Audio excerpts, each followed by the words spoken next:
He was with Brad in New York. He was getting ready for Burn After Reading, when he's a bit of a goofy, geeky that's a gym guy. Quirky movie. Yeah. I mean, watching him being mad, I remember saying to him, mate, you've got to do a real man-up job after this one. And he was laughing about it. So he goes, yeah, I've got to do some dance moves. I've got to be able to dance. So, like they do, they hire a proper dance teacher. And he goes, you've got to come with me. And we ended up in this conference room, me, him, and some female dancer who was awesome. And, oh, mate, I look like a Thunderbirds. He made you dance? He made me dance. You were like, I can come with you, like I can just sit there and watch, or I gotta dance? I think after about 5 minutes, he realised I was about as coordinated as a one-legged stool, and he's like, all right. It's just the visual. Former SAS Sergeant Major, long military career, is now in a dance class with Brad Pitt. You can't write something better. No, it was hilarious. Yeah, it was good fun. It was good fun. I mean, it didn't last long because I can't dance. Well, we got to get him on the pod. Brad, if you want to come on the pod, the invite is right here. Come along, mate.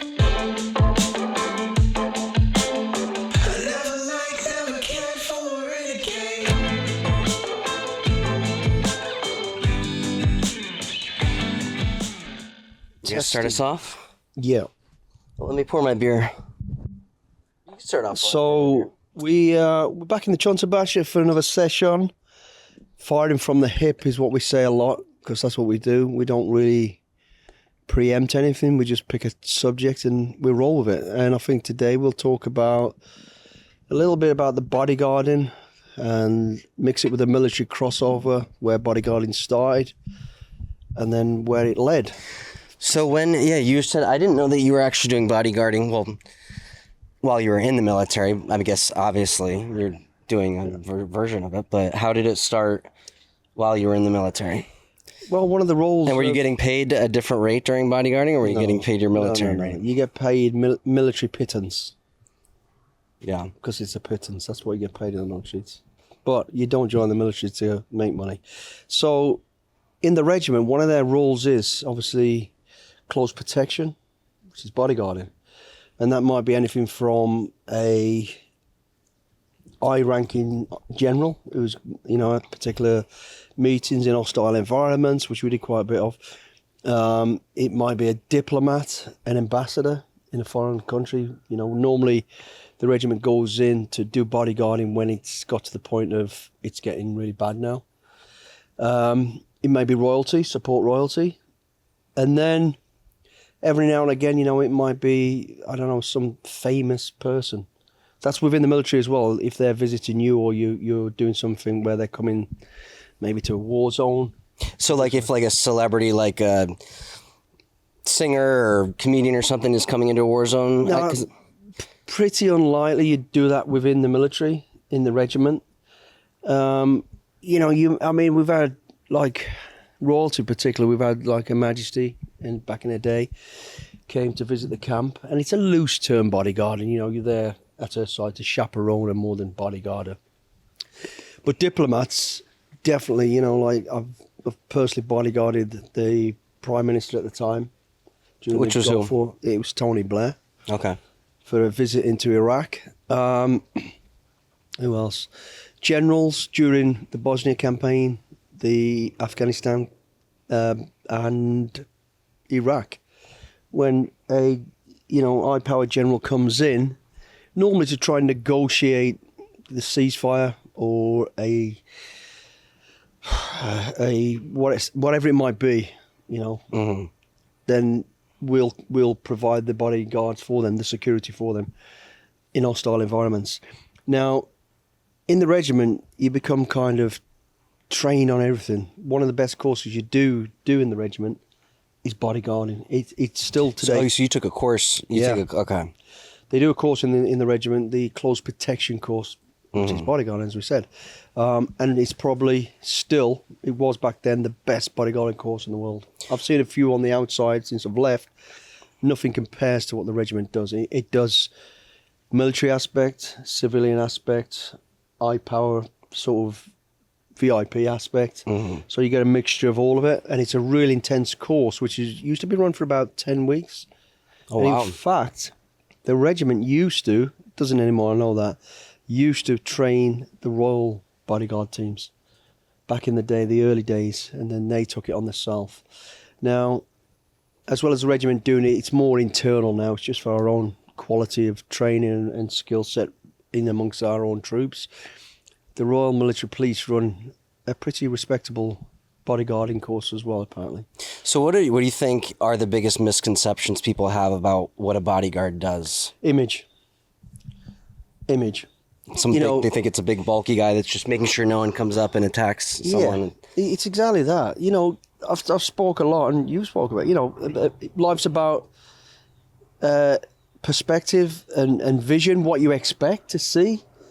And as soon as you say bodyguard, people naturally think 6 foot something, 3 foot across, male, chiseled, sunglasses, curly thing hanging out their ear. Well, to be honest, that couldn't be any further from the truth. And that's when I always talk about, I said, oh yeah, I bodyguarded Hulk Hogan. I did. Which was hilarious. He was while I was in the parachute regiment. He came to London to do the wrestling thing, whatever they call it, WWF. Yeah, WWE, WWF. Yeah, and I was assigned to look after him, just not to protect him, but to keep people away from him, not to annoy him. But still a form of bodyguarding, so I class that as a bodyguarding task. But I remember him looking at me, and he's huge. Yeah. And I'm pretty sure he could have just gone, smash me if he wanted to. Well, maybe. You listening, Hulk? What year would this have been? Oh my God, this was in the 80s, mate. This is in the 80s? Yeah. Oh, he was huge. All roided up and everything. He was top of his game, and fuck, he was a big unit. And a nice guy, what I remember. He probably won't even remember me.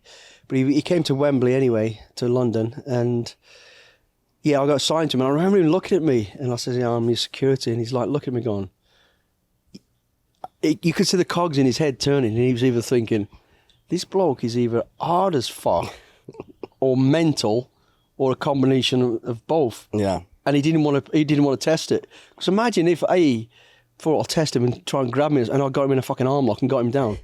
How would he have That looked? gets caught on camera. Now, whether that was going through his head or whether he's just going, oh, whatever, I don't care. To me, he definitely looked at me. I was gonna say you're not a small guy, but you're not this giant. Like we said, the perceptive people have what bodyguards look like. So when people meet you, a lot of these celebrities, did they ever? Because they maybe had the same perception. They're expecting some big bulky guy.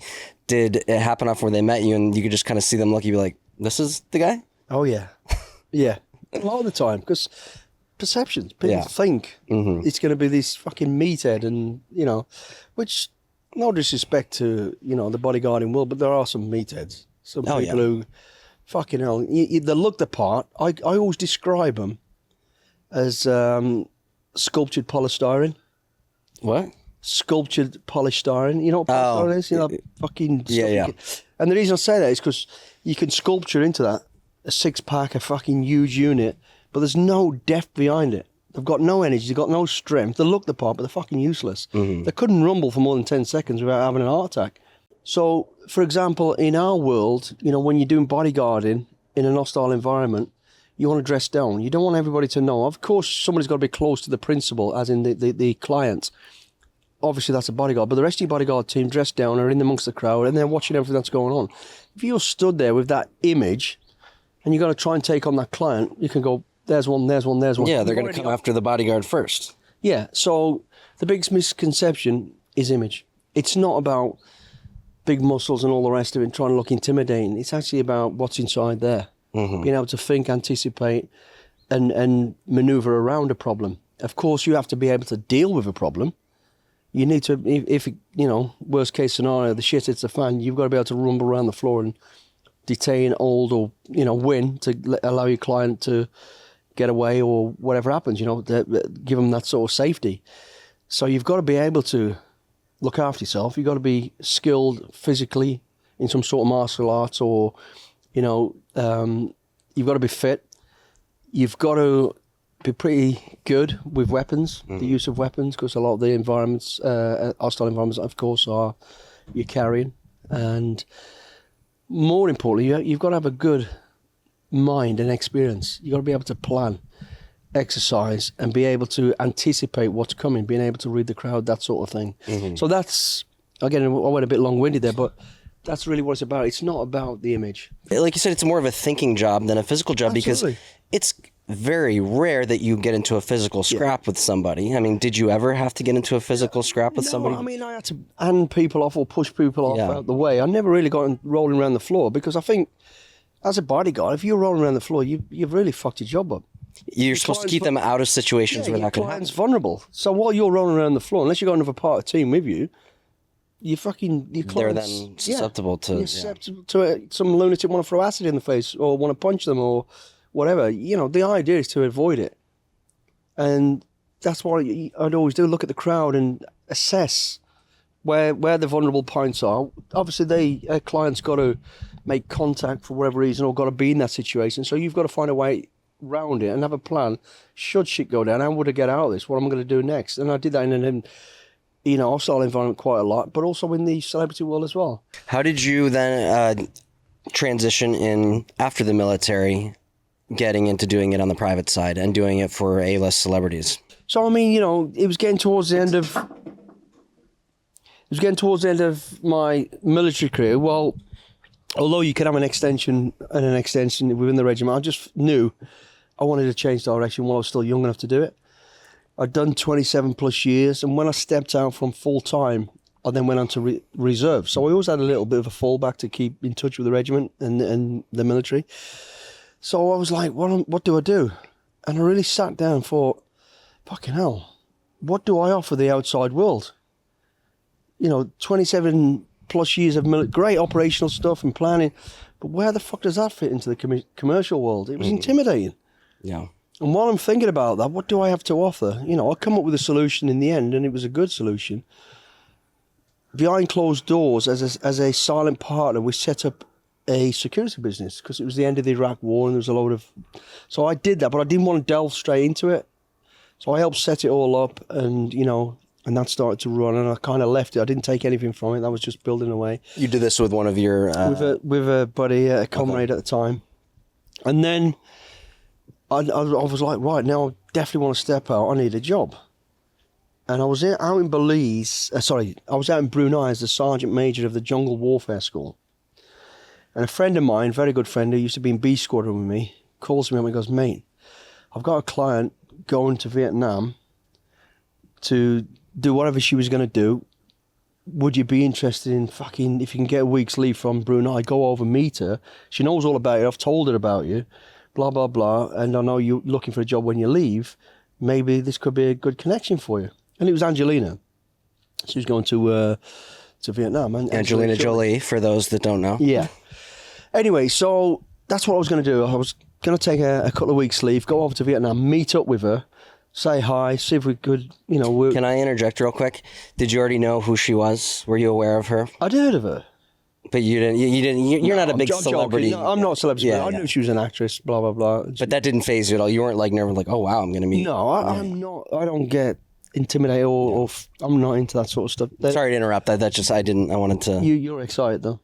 Well, everybody knew her. She was a beautiful looking woman, great actress, all that sort of stuff. Anyway, so he said, "Would you?" I said, "Okay, let me have a look at it." And I tried to get the time to get across there. Long story short, I couldn't get a visa. Didn't work out. Okay.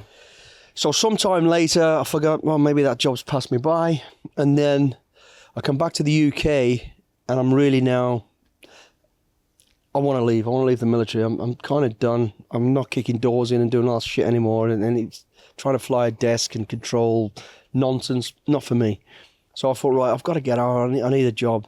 Same friend of mine, Tony, great fucking bloke, absolute legend of a man, says, look, there's an opportunity if you still want to do some bodyguard and security work. I thought, yeah, same client, Angelina Jolie. But this time, she's in Prague and she's filming a film called Wanted. So I said, okay, no problem. I'm still in the military. So I decided I'll take a little bit of leave. I have a bit of a situation going on in the military where I was going to get myself in trouble for fucking smashing somebody. So I thought, I need a break. We could talk about that another time. Okay. I need a break. So I said, as the Sergeant Major, I can take some leave.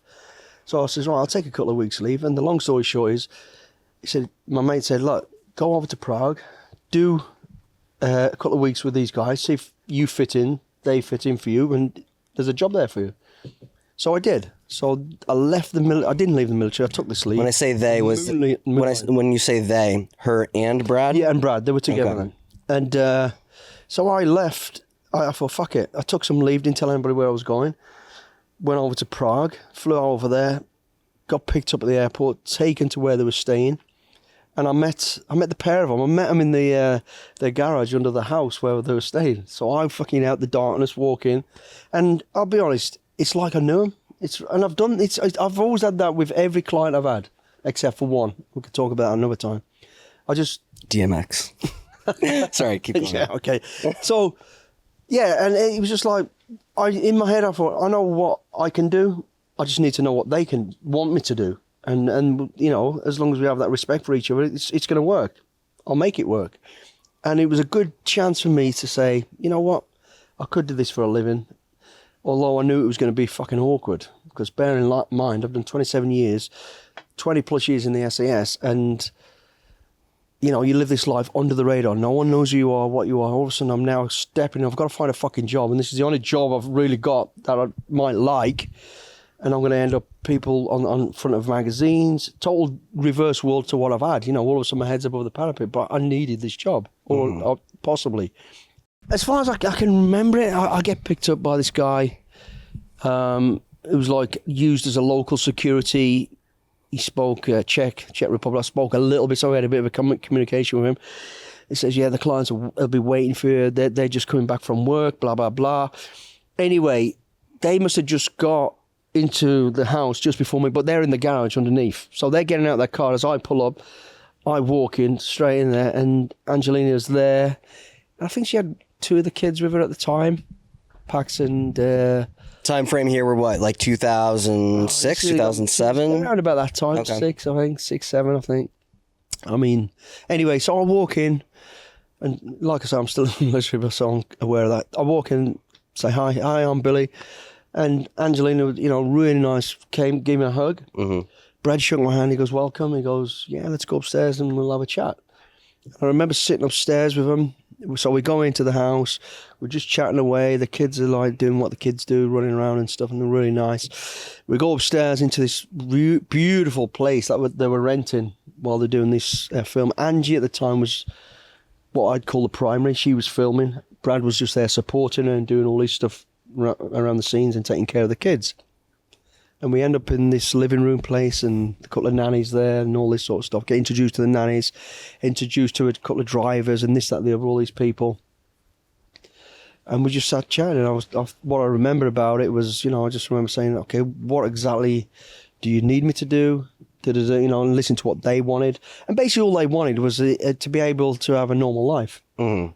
You know, I'm not there to chase down fucking potential kidnappers or lunatics. Or all they want to do is have a normal life, have some time on their own, peace and quiet, away from paparazzi, away from, you know, overzealous fans, let's call them, stalkers, whatever you want to call it.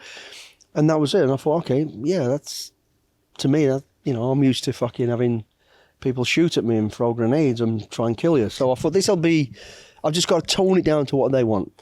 But it'll be different, like, because this seems different than the military. It's like, how do you have the experience to provide Angelina Jolie and Brad Pitt a normal life? What is your mindset there? What are you going to do to do that? Basically, okay, so remember, I mean, all the hostile places we worked in was about that, keeping your client out of danger. Dangers to them was people sneaking in their garden while they're in the shower taking pictures and ruining their fucking life, you know, because unfortunately, a lot of the paparazzi are not after a nice picture of them. They're after some fucking, you know, smutty, or they can destroy them on, or it's gonna sell. You know where it is. So yeah, so it did relate the same. You know, instead of protecting from a bomb, a bullet, or a rocket, whatever, you're now protecting them from a camera, from a stalker, from some fucking weirdo. So it was easy to tone that down, very easy. But the key element I knew I had got was planning, organising. You know, making sure that I'm up an hour and a half before them and everything's secure. Making sure before they go to bed, everything's secure. Making sure the drivers, I could trust them, which 90% of the time you couldn't. Really? Yep. The outside perimeter security, I could trust them, but you couldn't, because you don't get time to vet these. So you just got to work out how do I put them in a position where they can't create a problem. So easy, you know, I've worked in all this. So it was easy for me to plan, organise, and then what if this happens? What if that happens? How do we react to this? What if there's a fire? What if the kids are ill? what's their medical problems? Where's the local doctor? Where's the local police force that I can call on? It's second nature to us. Boom, boom, boom, boom. Done. Easy. And then, within no time, you look at what have they asked me to do? What am I supposed to do? Of course, you're going to protect their lives if they need it, but you're there to protect them, give them every day, make sure they can do their job safely and happily. Because if they're unhappy, you're probably fucking unhappy. Were you ever running errands like, hey, Billy, can you go pick up a pizza for us? Or can you, like... Sometimes. And I love when a bodyguard goes, well, I wouldn't do that. Well, I'll tell you what, you wouldn't be a fucking bodyguard for long. Yeah. Because why shouldn't you? And I remember somebody saying, oh, but you were carrying some bags. How can you protect her? Fucking easy. I can throw bags in people's faces and then punch your fucking face in if I want to. You get some fucking dumb people and dumb questions, but of course you will open doors. You will fucking, whatever. That's what you're there. You're kind of a glorified babysitter, if you like. Mm-hmm. It's not really, but you're there to do what you got to do. Give them a good life, and Yeah, so, of course I did. So, I met them, we got on great, said what we need to do. And, I knew everything from their blood group, their clothing sizes, their allergies, their likes, their dislikes, who like them, who don't like them. And you need to know all that. So as long as I got all that in my armory, I know where to aim off and be ready. And I'll give you an example which people go, well, what's every day? Making sure that, let's just pick, for example, Angelina's going to go to a meeting. So she's going to a meeting, the fucking half the world's press will be there for sure, fans will be there, so she's got to be ready to go do that. And here's a crazy example. Let's imagine she's there in a beautiful white suit or whatever she was. She's got a little cup of coffee. She used to like a little cup of coffee on the way to work and listen to the radio or whatever she wants to listen to. We break sharp, she gets covered in fucking coffee. That's the job fucked, isn't it? Mm-hmm. Well, no, because what I would always have in the back of the car, which they didn't even know about, was a complete change of fucking clothing. For when they spill coffee. For him and for the kids. Well, because they've still got to do their job. Yeah. And she wouldn't have to worry about it. I mean, we never had to do it. And they probably to this day don't even know that. I go, right, okay, well, it's no big deal. Get into a place where she's got a bit of privacy, get changed, off you can, and still do the job. That's the sort of thing I'm talking about. Yeah. And all right, the paparazzi are there, so what? Yeah, they're always... So what? Yeah, they're going to you're be a celebrity. just making sure, okay, they're not going to get a shot of her getting out of the car, trying to shoot up a skirt and all that nonsense like these fucking assholes do. So you make sure, park at the right place, block it if you need to block it. And I soon found out, you're better off getting these people on side with you because actually they're doing the job for you. Because they'll be out waiting hours and hours before. And if there's some weirdo hanging around and you've actually got a rapport with them, they'll tell you. And that actually happened on a number of occasions. We'll cover later on. But so you just get with them and go, look, I can't. You can do so many things. You can put in a deception, sneak them in the back route, take them in a different vehicle. That only works so many times, But at some stage you might go, oh, I can't get through this. Or you ain't got time to get through it. So have a rapport with the people. Say, listen, I'll allow you, as long as she'll allow it or he'll allow it, 5 seconds to get photographs, then leave us alone. Yeah. There's an agreement. That's all they want. Done. Yeah. And then they're on your side. So you've just got to work with it. You can't it's kind of a political game. You have to play it. Yeah. And as long as they're not sneaking around their garden and into their real private life, they're out in public. They've got to accept it anyway. Mm-hmm. Well, that's what keeps people popular anyway. If you're not in the fucking magazines and papers, people forget about you. Yeah. So there's a fine balance of knowing when to allow people to get pictures and not get pictures. How long does it take to build trust with them, between you and them? Was there like a moment where you did something that impressed them that they're like, all right, we got the right guy here for the job? That's a question you'd have to ask them. I was me from the word go. And we can all smell a bullshitter. Initially, you go, okay, yeah, seems to know what he's doing, looks the part, he's doing this. There's only a matter of time before the true person will come out. So if you start off on the right foot being the true person, that's what they got. They know what they got and who you are. And I've never had to hide it or bluff it and pretend I've done something if I haven't done it. Yeah. So for me, like I say, I'm not excited by the fact that they're fucking whoever they are, whatever they've done. Great. Well done, but I'm here to provide a service for you. And you've got to respect me as much as I'm going to respect you. So if I say to you, we're not doing that because of a safety reason, I don't expect you to fucking jump up and down and give me a hard time about it, because I would do anything to make it work. And if I can't make it fucking work, That's how it's going to be, and you need to accept that. Now, you on the same vein, if you say, Billy, I have to be at that meeting, we have to do it somehow, then I will find a solution. Yeah. You know, we had to do that as well. So, well, so then it started then as a kind of a trial basis. Let's see how this works. And then they then told you we want to keep you on full time. So I've talked about this a lot, actually. So basically, long story short, I got on really well with them. It worked. I felt comfortable. They felt comfortable. You know, I enjoyed what I was doing. And long story short, and we can, again, because I talk about this in my shows in more depth, I'd rather keep it for that. I end up virtually not going back to the military. I end up almost going AWOL and going... Oh, yeah, because you were just taking a... I was taking a break. Oh, yeah. And they were like, you know, we'd like to... And I ended up staying with them, and it was fucking great. So you left the military? So I left the military. So you were living in their house or in a guest house? It depends where we were. I mean, at that time we were in Prague. We lived in a big posh house, and I think at that time I lived in the house part time, and then once I got security in order and it was all good, I then lived at a close by hotel right down the road, because then I had off duty police securing it, and once I knew it was all good, it was safe, I could move out a little bit. But there were times when we had to be, you know, in the same hotel for months. I'd literally have the room next to them, you know, or if we're in a filming place where you're too far out of town to react to something, then we'd live quite close together. When you spend that much time with people, their kids, does it start to feel like family after a while? Like you're that close to them, or is it? It does, and you really have to check yourself. Yeah, it's very easy to get too comfortable. Yeah, it's easy to get complacent and start forgetting why you're there. And I don't think I ever did. And I fucking know I didn't. Even, you know, I wouldn't drink around them. I'd have a drink, a social drink. I'd never fucking get drunk.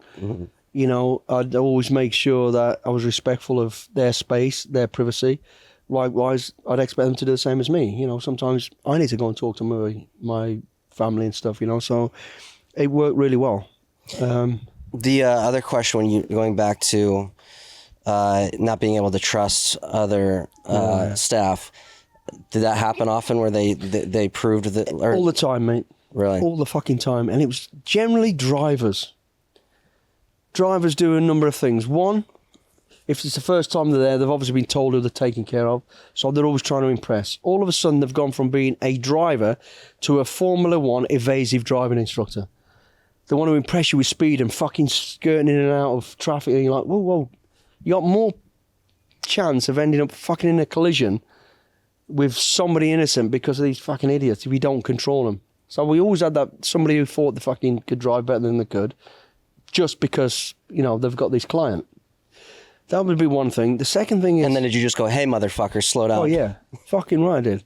Yeah. What I used to do, because I've done it for years before in the military as well, I would make sure I'd make them parade. In the morning, I'd make them fucking be there, make sure the car was clean, it was fueled up, they're dressed correctly, they fucking don't stink of alcohol or fucking garlic or anything else. There's nothing worse than being in a car with somebody who's put about fucking $300 fucking dollars worth of fucking brute or karate cheap perfume on, and you sat in the back like, what the fuck? Or stinks of beer or stinks of garlic, or he's fucking half drunk. Yeah. You know, so I'd check them, make sure that was all right. And the other thing is, they tend to have fucking big ears. If your client's in the back of the car trying to talk on the phone, they're like, the fucking ear grows and it's like leaning over and you're like, mind your fucking business. Or I'd say to the client, don't talk personal at the moment if you can help it, because... So you're always having to grip them. Then you got the security. You know, obviously, we didn't travel around with a massive security element because you couldn't. It's impossible, you know, because it's a family you're moving with. And so you'd rely on some hotel security, some off-duty police. If it's off-duty police and security, they're generally really good. You can trust them, but you still don't know them. So you've got to be careful. You've got to oversee the whole thing. Hotel security generally fucking know, because they're telling all their friends, I'm looking after Angelina, Jolie and Brad Pitt. You know, and fucking next thing, there's fucking extra 70 people in the fucking foyer every night, and people trying to go up the fire escapes and all this sort of shit. So you have to check that. as best you can and keep control of it, you know. And you'll soon work out who you can and can't trust, and it's keeping them close as the next ring barrier, and then the looser, less fucking trusty further out, like, you know. So then Brad and Angelina were basically just having contact and communication through you, and then you were relaying that to all the other security, driving staff. All they'd have to tell me is what they want to do, where they're going to be. Yeah. Everything else I would, as the security, would take care of. You know, making sure that they had their regular drivers and people that wanted around them, which is fine. You've got to accept that, and but you still got to keep an eye on things. Because, you know, when you do a job like that, everybody wants your fucking job. Yeah. You know, and they all think they can do it better than you. Oh, yeah. Yeah. And they'll try, you know, I had people trying to set me up, trying to fucking trip me up, you know. Really? Yeah, I did, yeah. Well, then to kind of like wrap up the whole thing with Brad and Angelina, what was your biggest takeaway from that whole experience of like, how do they handle that? How are they as human beings? Like what? Because everyone just, it's hard to picture that big of celebrities behind the scenes, what they're like, what their life is like. The easiest way to sum that up is just, they're no different to us. They're just normal, good fucking people. And they were good people. What I took a lot from them, because they were the ones I was with the longest, and I lived with them every day. And, you know, their time management, I always talk about it, their time management was impeccable. They always made time for the kids, for each other, making sure that they're ready for their job. Let's just say Angie's working on Brad's, you know, so they're up to speed, they've done all the reading, whatever they've got to do. They'd be on set on time. Again, that was down to me to make sure they were there, but they'd be there on time. They'd work their ass off all day, come home. Then they'd have time with the kids again before the kids went to bed. Then they'd have time with each other and have a little... And then you'd see them on their own fucking doing charity stuff. Wow. And I was like, you know, they were knocking out 16 hours a day, almost every day.